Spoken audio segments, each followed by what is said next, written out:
Coming to America is the 2021 sequel to the 80s classic Coming to America starring Eddie Murphy and plenty of other black all-stars as Prim's Hood Cinema would put it. For the sake of this review though, I'll be referring to the sequel specifically as Coming Dos America. So Coming Dos America has all the same credited writers plus 2 new ones including Kenya Barris. However, this film does not have the same director, and it shows. All of it shows. This is not a good movie. I'm gonna say that outright. It's pretty much everything you'd expect out of one of these nostalgia-baiting, cash-grabbing sequels. Old characters coming back with their children now a part of the story? Tick. Pointless cameos from celebrities and old characters from the last movie? Tick. A passing of the torch to the last character's children? Tick. Repeated plot beats and jokes from the first one, but worse? Tick-tock goes the clock, baby. All this being said, I don't hate this new movie. Not all of it, at least. There are some things to enjoy here, but its flaws heavily outweigh everything else it has going for it. Coming Dos America is just an over-the-top, bloated, and stupid movie that pales in comparison to its predecessor. When it's not wasting your time with a joke it steals from the first one, it's wasting your time with a basic plot that accurately regresses characters from that film. But before I rip further into it, I want to take a moment to praise the original, the thing this movie is trying so hard to be. Coming to America is a freaking classic. I rewatched it after my first viewing of the second one for this video. Yes, I watched this shit twice, and the differences between these movies are night and day. The first one has a way more chill vibe and pace to it. It casually sets up a campy comedy world for the story and takes its time to tell that story using that same comedy. Part of the reason why the intro works so well is not just because of the jokes and memorable moments like, "The royal penis is clean, your highness," but because it tells us everything we need to know about Akeem's character in the film from the start. He lives an incredibly pampered and high-class life as an African prince. It has its benefits, but also has its faults since Akeem is constantly having his agency taken away from him. He can't even wipe his own ass for Christ's sake. Wipers!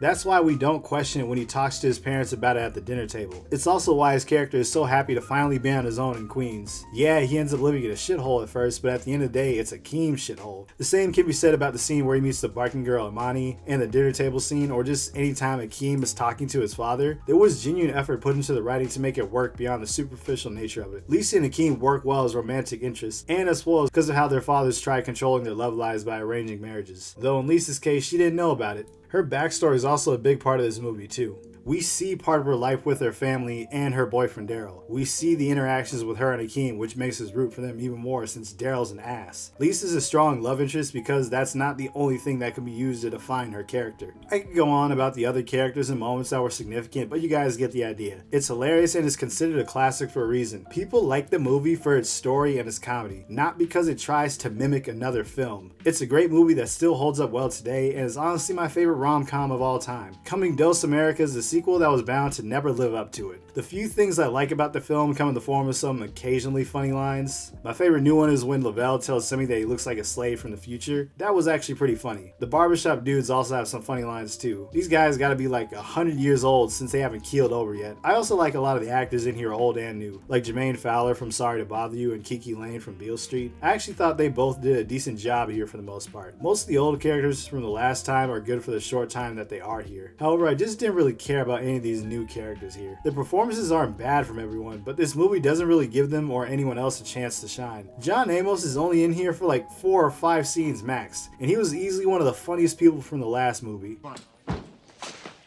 My buns have no seats. One of the most annoying things a movie can do is hire a great actor or actress only to have them do nothing. And this movie shamelessly does this the entire fucking runtime. There's not much else left for me to praise, so I'm just gonna continue ragging on it. Spoiler warning for a film that's predictable as fuck. Excuse me.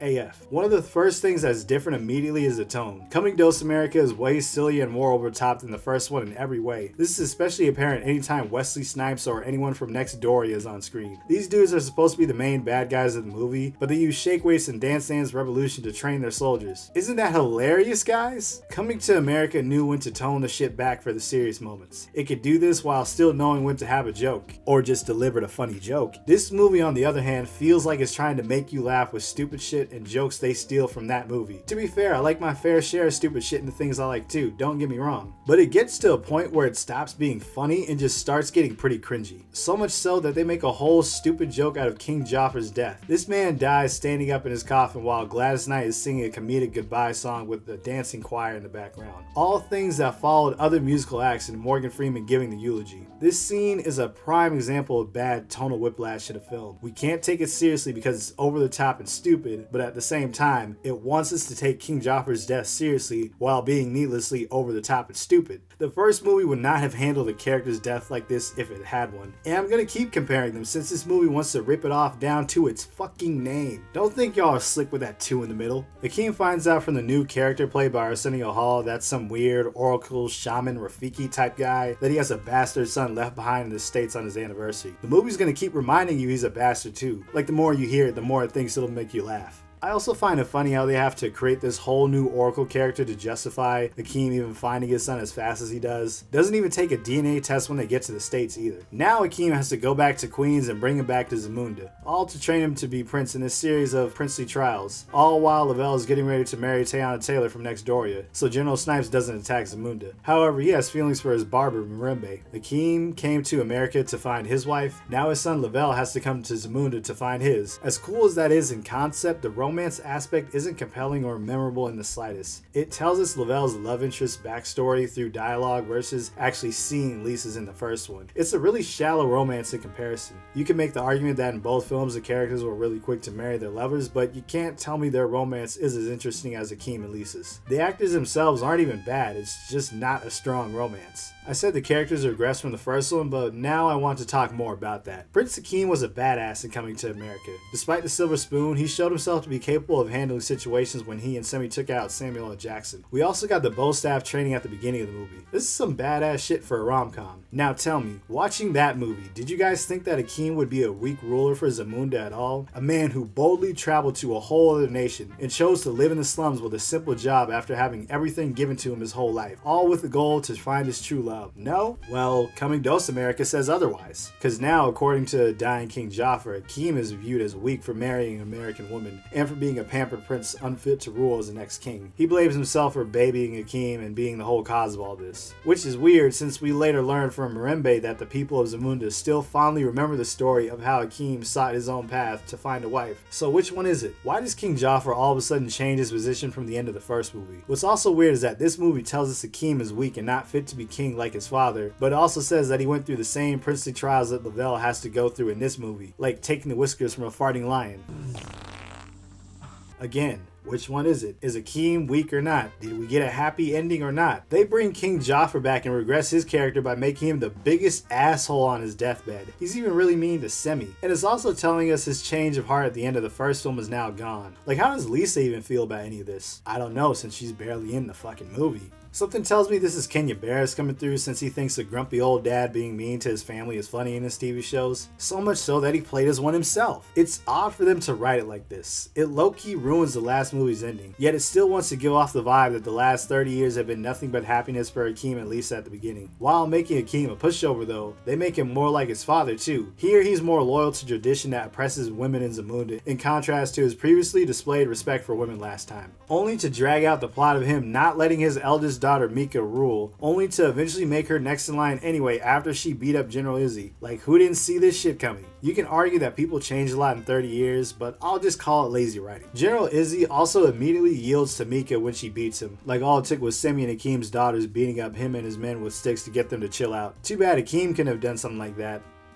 Oh. This movie throws no surprises at you. From the minute Mirembe comes on screen with more speaking lines than the other servants, you know she's a love interest for Lavelle. The shit's as obvious as Arkham Knight's old man taunts. The relationship with Teyana Taylor's character and Lavelle's ends up like the first movie with Amani. She's only there to obey his every whim, but Lavelle doesn't want her because she's too obedient. Sounds really familiar, am I right? You can't even fault this copy as a joke not landing, because it comes when Lavelle decides to go back to Queens with Mirembe, a serious moment in the film. Next Doria apparently didn't learn their lesson with Amani and Akeem in those 30 years. Amani does come back though, still barking and hopping on her leg. Look at all these funny cameos we got, guys. What kills me here too is this one romance scene where Lavelle and Mirembe are talking about Hollywood movies that get unnecessary sequels that nobody asked for. I bet y'all thought you were so clever writing that shit in there too, huh? Like y'all are really that clueless to what this movie actually is. Kinda reminds me of another bad second installment in a franchise playing itself. See, there's a sequel. Wasn't as good. Oh, right. It's unbelievable how much this one rips off the first one. Everything down to plot beats, moments, lines verbatim, and jokes are ripped straight from Coming to America. There are barely any original jokes in this movie. Yes, it is my birthday. Yes, Mika. It is our anniversary. Now let's see if you can defend yourself, you sweat from a baboon's balls. Defend yourself, you sweat from a baboon's balls. Now see, they got the Big Mac, I got the Big Mick. Influenced by the McDonald's menu. They've got Egg McMuffins. We got Egg McStuffins. My name is Peaches, and I'm the best. All the DJs want best. All the DJs want to feel my breast. Still got. Would you really have given up all of this just for me? Of course. If you like, we can give it all up now. Nah. Hey. What say you, brother? Would you like to leave all this and go back to Queens?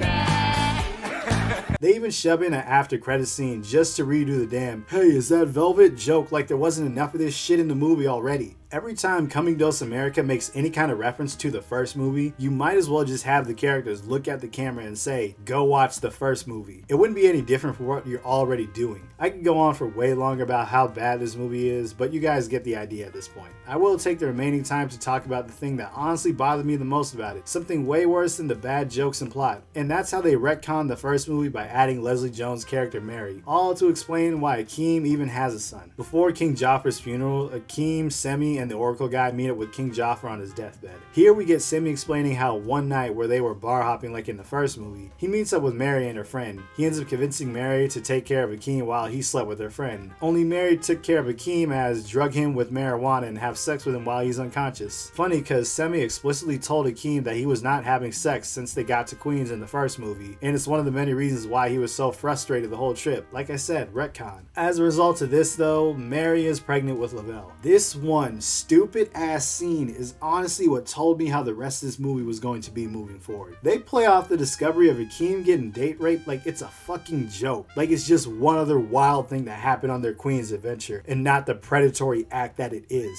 I'd choke Semi's ass out too if I was Akeem. You let your best friend get date raped just so you can get laid. What makes this so much worse is how they have Mary brush this shit off by saying, oh, I was a hoe back then, and have her be a part of the main cast as a loud, obnoxious black woman. Cause why not include some stereotypes while you're at it? Like, no, you're not a hoe, Mary. You're a rapist, a creep, a predator, a should-be sex offender. That whole line also implies that she did this shit to other men. And y'all really expected me to like this character and believe this whole big Kardashian family dynamic? Every time this character was on screen, I just wanted her to leave. Then she has the fucking audacity to go through Lisa's closet, wear her clothes, and then call her an uppity bitch for getting mad at the fact that she's wearing her clothes without her consent. But it's not like Mary knew what that was anyway. This woman raped her husband, brought back a son threatening her daughter's chance to rule Zamunda, and invades her closet. Lisa has every fucking right to dislike you. Everyone in Zamunda does. Yet they also want us to believe that her and Lisa become friends towards the end after she and Uncle Reem are nothing but assholes to the other people in the house as allowed black Americans in the movie. How is Akeem getting drugged and sexually assaulted by this woman supposed to fit in a PG-13 comedy that's trying to aim towards a younger audience? I hate to be the one to say this, but can you imagine the outrage if Akeem was a woman? Princess Akila of Zamunda gets drugged and impregnated by a random American man and they try to play it off for laughs. Now this shit's all of a sudden not so funny, is it? The only reason why they can make this a joke is because Hollywood thinks men getting sexually assaulted is funny. This whole part of the story just goes to show how negligent the writers were and that they didn't consider all the implications of this, or they just didn't care. Either way, I hated this shit. This joke may have been more acceptable in the first one because of the times, but right now it's just really tone deaf. Coming Dos America sucks. It does nothing but try and fail to emulate the first one with minimal understanding of why it even worked. It does not justify its existence as a sequel at all. It adds nothing worthwhile to the story while doing nothing but trying to steal the thunder of its predecessor. It's the epitome of everything wrong with these shitty Hollywood sequels no one asked for. If you like this movie and thought it was funny and all that, good for you. Enjoy it all you want. I, on the other hand, didn't like this shit, and I don't want to watch it again after this video. If you haven't seen Coming Dos America yet, just go watch or rewatch Coming to America. It's a movie that actually respects your time and intelligence. Thank God I didn't have to pay for this bullshit. That's all for this video. Feel free to tell me how wrong I am and how I need to lighten up about this film in the comment section below. I'm Tasan Young and I'm out.